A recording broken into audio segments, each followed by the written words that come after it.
Conforme envelhecemos, a tendência em apresentar dificuldades com a memória é maior. E não somente isso, a saúde se deteriora aos poucos e a necessidade do uso de medicamentos aumenta gradualmente. Um dos maiores problemas enfrentados na vida diária dos idosos, e que também causa preocupação aos seus cuidadores, é a negligência dos medicamentos prescritos. Muitas vezes, por esquecimento, idosos acabam errando a dose indicada para cada remédio, ou até mesmo deixam de tomar o medicamento, podendo comprometer gravemente o seu tratamento. E apesar de caixas organizadoras de comprimidos poderem ser solução para alguns casos, muitos remédios devem ser tomados em horários fixos, e muitas vezes não há um cuidador responsável para oferecer a medicação no tempo certo. Tendo tal adversidade em mente, o grupo se propôs desenvolver um distribuidor de pílulas automático com alarme que pode ser gerenciado por um aplicativo, de tal forma que o usuário possa programar os dias e horários que cada medicamento deve ser ingerido. O distribuidor irá possuir 3 compartimentos com 15 subcompartimentos úteis dentro dele. O usuário deve inserir em cada subcompartimento a dosagem correta do medicamento a ser ingerida, podendo este somente estar em formato de pílula. No aplicativo, o usuário deve configurar a hora e os dias da semana que o distribuidor deve disponibilizar o medicamento contido em cada compartimento. Com o distribuidor previamente configurado e já preenchido, a máquina irá distribuir os medicamentos e logo emitir um sinal sonoro. Para verificar se os medicamentos foram retirados, haverá um sensor de presença do copo. Caso a verificação não mostrar atualização com uma margem de tempo após o momento da dosagem, a máquina emitirá novamente um alerta sonoro.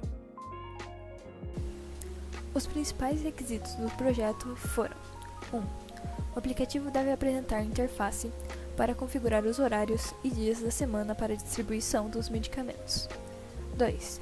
O aplicativo deve ser compatível com Android e desenvolvido utilizando o Blink. 3. O sistema deverá apitar no horário da medicação. 4. O sistema deve ter um sensor para a verificação de presença do copo. 5. O sistema mecânico deve permitir retirar os compartimentos, assim como colocá-los de volta, sendo eles independentes entre si. E por último, 6. Cada um desses compartimentos deve ter 15 subcompartimentos utilizáveis. Está fora do escopo do projeto regular a dosagem do remédio, prever dias em que o usuário não estará em casa, verificar se o usuário realmente tomou o medicamento, verificar se já existe uma dosagem dentro do copo, ou notificar o usuário quando for necessário o reabastecimento dos medicamentos. O fluxo de utilização do SafeMed se inicia com o usuário cuidador colocando os medicamentos nos subcompartimentos dos módulos e definindo no aplicativo os horários e dias da semana em que o remédio deve ser fornecido. Os dados são enviados para a ESP e, quando for o horário designado, ela manda o comando de rotação para o motor do container, despejando o medicamento no copo e emitindo o sinal sonoro enquanto ele não for retirado, ou seja, enquanto o sensor detectar sua presença. A parte mecânica foi inteiramente feita utilizando impressão 3D, sendo modelada no AutoCAD. O projeto pode ser separado em 2 partes principais: os módulos, onde são depositados os medicamentos, e a estrutura envoltória. Os módulos são compostos por 2 partes encaixáveis: a parte mais externa, que serve como base parede, e a parte mais interna, com as separações para os medicamentos e uma base inclinada para que eles escorreguem. A estrutura externa do projeto também pode ser separada em 2 partes, ou 2 andares. O andar superior é onde os módulos são encaixados, com suas saídas viradas para a rampa que leva o medicamento ao copo.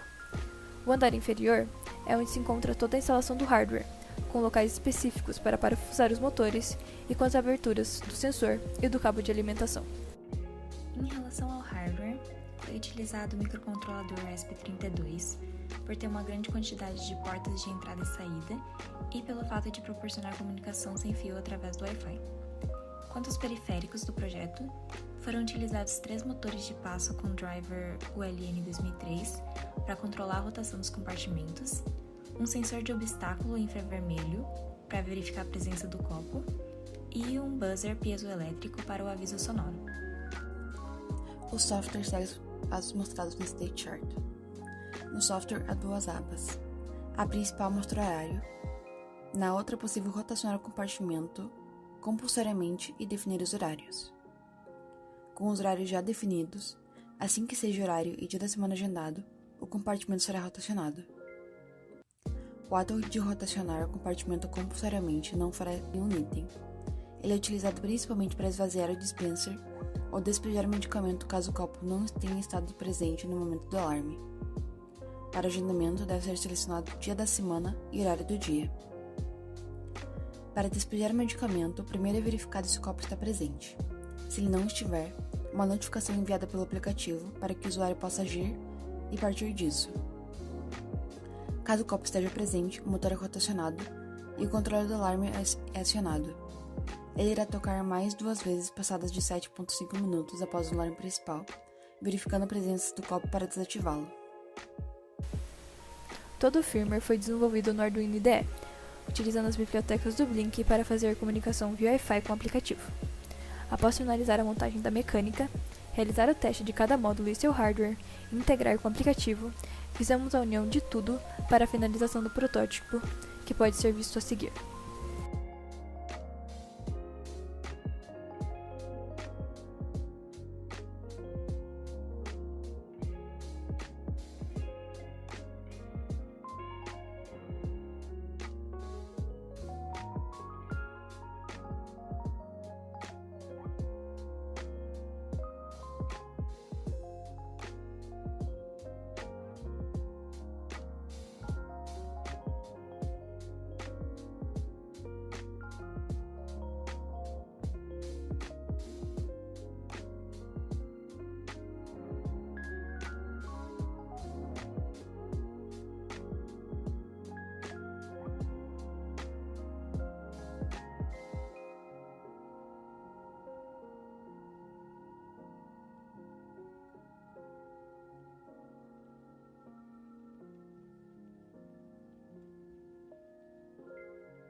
Desde o protótipo inicial até a versão final, foram realizadas algumas modificações que foram essenciais para melhorar o projeto como um todo.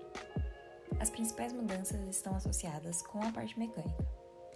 Com relação ao material da estrutura, inicialmente foi proposta a utilização de papel paraná, mas ao montar o primeiro protótipo, foi possível perceber que a impressão 3D era a melhor opção para esse projeto.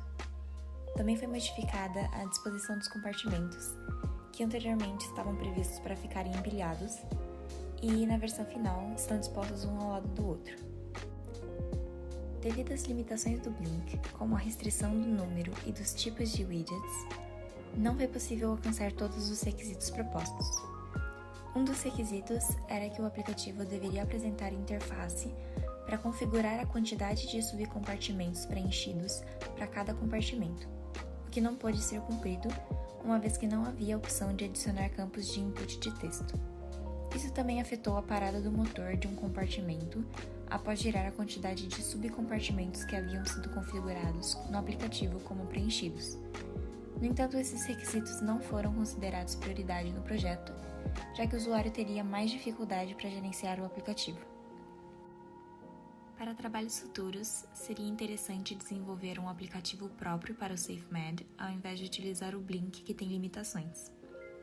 Além disso, poderia ser realizada uma melhoria na tampa da estrutura, uma vez que não é tão prático ter que desparafusar a tampa para repor os medicamentos.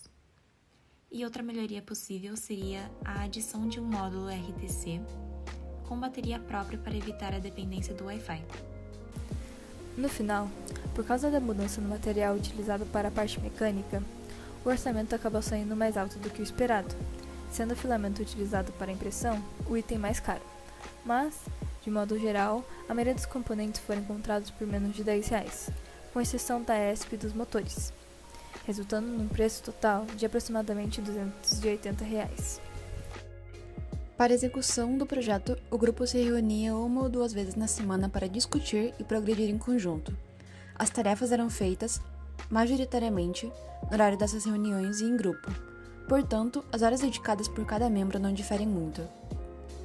Foi dado mais semanas de trabalho para conceber a parte mecânica e de hardware, que foi o que causou mais dificuldade para a equipe.